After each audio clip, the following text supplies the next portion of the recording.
Tobey Maguire spent 14 years as America's friendly neighborhood Spider-Man. Then, in 2022, he returned to Hollywood looking unrecognizable. Pale skin, yellow teeth, sunken eyes. He wasn't playing a hero. He was playing a meth-addicted crime boss with alligators in his basement. This wasn't just acting. He produced the film himself and based the character on his own life. The same year, he was caught dating a 20-year-old model, faced comparisons to DiCaprio, and quietly built a production empire worth millions. The sweet kid from Spider-Man had become something else entirely. Tobey Maguire came into the world on June 27, 1975, in Santa Monica, California. Born to a teenage secretary named Wendy Brown and a 20-year-old cook and part-time construction worker named Vincent Maguire.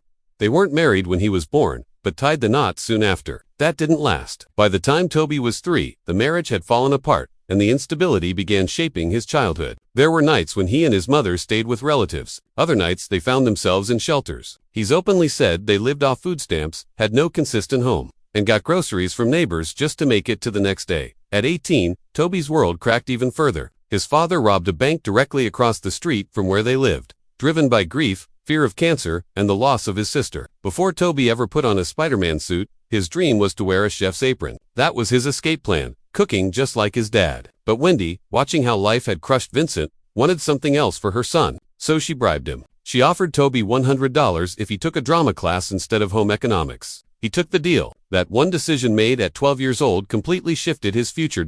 At that point, Tobey had already started unraveling from the chaos in his life. He'd throw up every morning before 6th grade in Palm Springs, sick with anxiety from all the moving and the trauma. He never made it through high school. He dropped out in 9th grade and never went back, choosing instead to chase acting roles while quietly battling substance abuse and alcohol dependency behind the scenes. Tobey's early life in Santa Monica was poverty wrapped in sunshine. His mom dabbled in advertising while trying to break into acting, and his dad scraped by with kitchen jobs and construction gigs. Their apartment was close enough to the Hollywood dream to see it, but never touch it. Despite being near the studios, Tobey's first brushes with entertainment weren't glamorous. His mom's job as a secretary got him a few auditions. He slept on couches, leaned on charity, and dreamed of one thing: money. Not fame, not art, just money to escape the mess. At 17, he got his big break, or what looked like it. He landed the lead role in a Fox sitcom called Great Scott, where he played a high school freshman with a wild imagination. The show launched in October 1992 and collapsed by November. Only 6 episodes aired in the US. It ranked 136th out of 139 shows that year. Germany eventually aired all 13 episodes under a different name, but the damage had been done. Tobey was left scrambling again, back to commercials and tiny guest roles, while still fighting his inner demons and trying to support a family that had always relied on his success. The acting grind was brutal. Tobey didn't have an agent early on and had to walk into every audition raw and alone. The worst moment came when he tried out for a dog food commercial and was told he looked too sad. Around this time, he met Leonardo DiCaprio. They were both young, broke, and constantly losing out on roles to each other. DiCaprio would land the lead. Tobey would get a side part or nothing at all. That happened with Parenthood in 1990 and again in This Boy's Life. In 1993, Leo got the starring role. Tobey got a minor supporting part thanks only to Leo's recommendation. That same year, Tobey's father was convicted of bank robbery, and the weight of it all finally pushed him into recovery. His feature film debut came in This Boy's Life, playing Chuck Bolger, the friend of Leo's character. The movie, shot mostly in Vancouver and Washington, brought Tobey his first credit and his first glimpse of real Hollywood. Working alongside De Niro and being part of a serious production, he wasn't paid much, but he soaked in the experience. That friendship with Leo turned into a lasting one, but it started with rivalry, loss, and rejection. By 1997, Tobey had earned roles in films like Joyride, where he had to endure endless night shoots in Palmdale while playing a motel owner's son caught up in a dangerous plot. He'd feel his first true exhaustion, hear his body breaking down from the chaos of the shoot schedule. Then came Deconstructing Harry, where Woody Allen cast him as a fictional character living in the mind of a writer. It was a small part, but important. He worked alongside big names like Demi Moore, Robin Williams, and Jennifer Garner. The script's speed, the editing style, the ensemble taught him timing, discipline, and how to hold his own among stars. Then in 1998, everything changed with Pleasantville. Tobey played a modern teenager sucked into a 1950s sitcom world. His performance had reigned emotional, comedic, technical. He had to nail tap dancing, act against green screens, and keep up with Reese Witherspoon in the film's ambitious visual style. That movie made directors see him differently. He wasn't just the quiet, brooding guy anymore. He could carry a film, but the chaos didn't stop. In 1995, Before Pleasantville, Tobey had a meltdown on the set of Empire Records. The director, Alan Moyle, had all the young actors staying near each other in beach houses to bond. But Tobey couldn't handle it. He disappeared into Moyle's basement one night, eating cereal, possibly high, completely lost. They spoke for hours. Tobey asked to go back to Hollywood and promised to write a script. Moyle even paid him for it. The script never came. His scenes were cut, only his name made it to the credits. That moment hinted at what insiders would later call his difficult behavior. Then came 2001. The Spider-Man role was up for grabs, and Tobey wanted it. So did Jake Gyllenhaal. So did DiCaprio. Director Sam Raimi wasn't convinced. Tobey didn't look like a superhero. At 5 feet 8 inches and 155 pounds, he was too lean. But Tobey hit the gym, hired a trainer, and packed on 25 pounds of muscle. He ate 4,000 calories a day, did 500 push-ups every morning, and trained for 6 months. Sony still hesitated. They offered him $4 million, half of what DiCaprio would have gotten. He took it. A 3-movie deal for $12 million total. The gamble paid off. Audiences loved him. Filming Spider-Man in 2002 nearly broke his body. He spent 8 hours a day in a 35 lb harness, swinging across sets at 25 miles per hour. He got bruised, chafed, and by week 12 suffered daily back spasms. He needed cortisone shots to keep filming. During one scene, a snapped cable sent him falling 15 feet onto crash mats. He bruised his ribs. Still, he refused a stunt double for It had to be real. It had to be real. Things got messier during Spider-Man 2 negotiations. Tobey said his back was too injured to return. He brought a neurosurgeon to Sony's office, demanded $17.5 million and a slice of profits. Sony got suspicious, especially after they caught him playing basketball and poker while claiming he could barely walk. They quietly tested Jake Gyllenhaal as a replacement. Tobey skipped costume fittings, delayed production. His agent leaked rumors that Tobey might quit acting entirely. Sony finally gave in. He got his payday, but it left scars. The studio never fully trusted him again. Spider-Man 2 was a global hit, but Tobey was falling apart. The train scene, the one with him hanging upside down, nearly killed him. He hung there for 6 hours a day, 3 days straight. Blood rushed to his head. He vomited twice while suspended. Doctors gave him IV fluids between takes. He was 12 pounds underweight from a stomach virus during the coffee shop scene with Kirsten Dunst. Still, he pushed through. The movie made $783 million. His back-end points pushed his take-home to over $40 million. But he was drained. He developed insomnia, started relying on sleep meds, and spiraled into a quiet burnout. He even fell asleep during the film's premiere. After the sequel's success, Tobey walked away from massive roles. He turned down Scorsese's The Departed, said the anxiety and fame made him agoraphobic. He started therapy 3 times a week, rejected a $25 million offer for Pirates of the Caribbean at World's End. He spent most of his time playing underground poker, where he made over $10 million from celebrities like Ben Affleck and Matt Damon. He ducked public appearances, refused to attend the MTV Awards even when he won Best Actor. He passed on X-Men, said no to Batman Begins. He chose peace over power. Tobey Maguire had no idea that stepping into the role of a jockey for Seabiscuit would nearly break his body in half. To make it believable, he dropped from 155 pounds to a shocking 115 in just 8 weeks. That meant surviving on 200 calories a day while training. 6 hours at real racetracks. But the worst came during a scene at Keeneland Racecourse in Kentucky. The horse threw him off at nearly 35 miles per hour. The impact crushed his T12 vertebrae, and bone fragments came dangerously close to his spinal cord. He didn't stop. For 3 more days, he kept acting, barely able to move, secretly popping painkillers between takes. When he finally collapsed on set, the crew rushed him to surgery. Titanium rods were inserted in his back. Doctors warned him that one wrong twist could have left him paralyzed.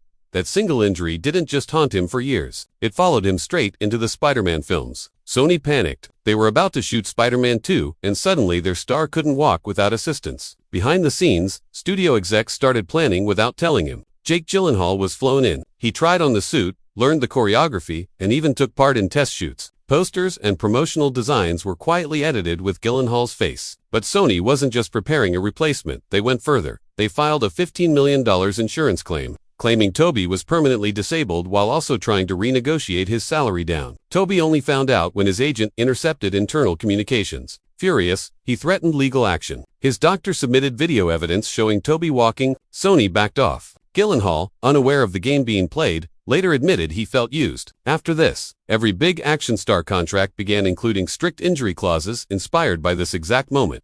When Spider-Man 3 rolled around, Tobey got paid like a king, $17.5 million up front, and a 4% cut of global profits. By the time the movie pulled in $895 million, he walked away with roughly $32 million.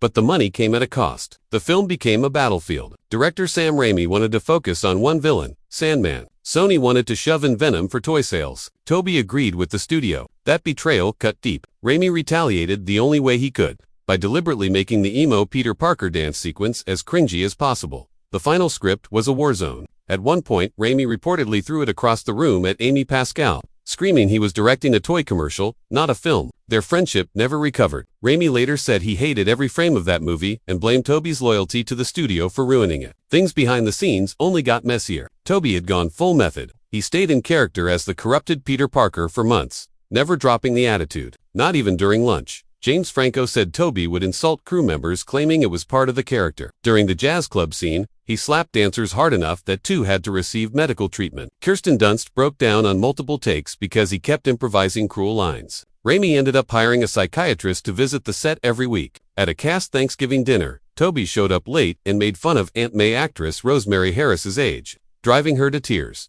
The line between acting and real life was vanishing fast, and everyone felt it. Physically, the Spider-Man trilogy broke him. By 2007, Tobey had 3 more spinal fractures, torn rotator cuffs in both shoulders, and permanent nerve damage in his leg. His insurance company had paid over $8 million in medical claims. He was taking 12 OxyContin pills a day. By the end of Spider-Man 3, he quietly checked into a rehab center in Switzerland. His doctor warned that one more intense stunt could leave him in a wheelchair. He later announced he would never do physical roles again. At just 33, the action part of his career was done. He had the fame, the money, but not the health to enjoy any of it. Every year, he still spends over $2 million on therapy and pain treatments just to function normally. When Spider-Man 4 collapsed in 2009, everyone expected Tobey to fight for it. Instead, he walked away. Raimi was clashing with Sony over creative choices, and filming was only 6 months away. But Tobey didn't even try to save it. Insiders said he looked relieved. He told friends he was burnt out and didn't want to be stuck in a superhero suit anymore. He passed on a $50 million payday and didn't flinch. His agent barely negotiated when Sony replaced him with Andrew Garfield. Hollywood had never seen a top star walk away from a franchise like this. But off-camera, Tobey was making millions somewhere else. From 2007 to 2009, he was a regular at underground poker games in Beverly Hills. These weren't casual games. Buy-ins were $1 million. He played against A-listers like DiCaprio, Damon, and Affleck. He also faced darker company like Brad Ruderman, who turned out to be a Ponzi schemer. Ruderman lost over $5 million to Tobey. Some games saw single pots of $2 million. Tobey took poker seriously. He kept records, tracked wins, and treated it like a business. He reportedly made $40 million during those years. Then came Molly's Game, the memoir, and later the movie revealed Tobey as the infamous Player X. According to organizer Molly Bloom, he was the cruelest player in the room. In one story, he made her bark like a seal for a $1,000 tip. He never tipped staff, mocked losing players, and demanded bad seats be given to people he didn't like. His Spider-Man fame turned into intimidation power. When the film came out, everything changed. Millions saw a new, darker side of him that was hard to forget. In 2011, things got worse. Ruderman was exposed for stealing millions, and his victims sued Tobey to get their money back. One lawsuit demanded $311,000. Tobey quietly settled for $80,000 without admitting guilt. But the documents exposed a full poker network, professional dealers, money laundering through shell companies, and illegal operations in 5-star hotels. The FBI had evidence that Ben Affleck was banned from one game for card counting. Damon lost $200,000 in one sitting. DiCaprio once lost $1 million in a single night.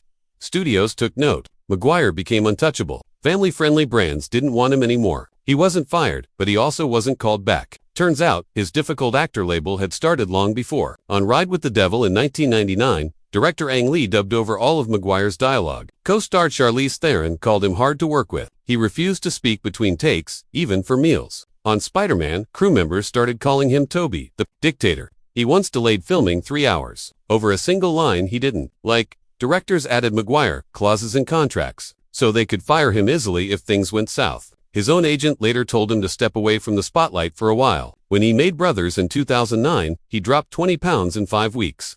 Studied PTSD by reading actual psychiatric files, and stayed partly in character on set. Jake Gyllenhaal later said it unsettled the crew. The film made money and earned Tobey a Golden Globe nomination, but it left people wondering if he'd gone too far.